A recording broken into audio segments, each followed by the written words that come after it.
Mwanaume, mara nyingi tunakuwaga tumekaa kwenye vikao vyetu, tunazungumza vitu vingi sana kuhusu afya zenu, vingi mno. Tumezungumza sana sana sana sana. Ukiangalia posti zangu tangu nimeanza kuposti mwaka 2022 mpaka leo, utagundua vitu vingi sana ambavyo nimekuwa nikielezea. Lakini leo naomba nizungumzie kitu kimoja kiko sensitive sana.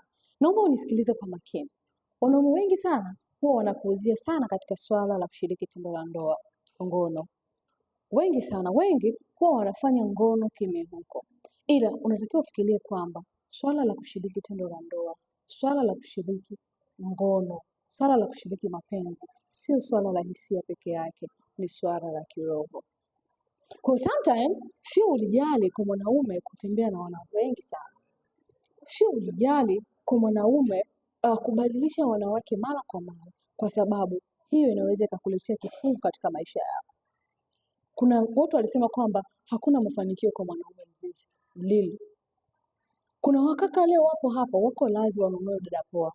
Hawajui ni vifungo vingapi ambavyo wanajifunga. Wamebeba maroho ya watu wangapi katika maisha yao. My dear, choose wisely. Hakikisha unafanya chaguo sahihi na mwanamke wa kuwa naye. Sio kila mwanamke anatakiwa aingie katika maisha yako. Sio kila ua unaoliona ni lazima ulichume barabarani. Hii itakuepusha sana na vitu vingi sana vibaya na roho chafu na mapigo mabaya. Sometimes unajikuta unapata hela, mbona hela sizioni? Mbona hela zinapotea, lakini umesahau kwamba tayari una maroho ya watu wengi sana. Kwa acha kufanya ngono kuwa starehe. Acha kuwa unashiriki tendo la mwanamke kila aina ya mwanamke unayemkuta. Acha, kwa sababu ni sehemu ya kifungo chako ulichojiwekea.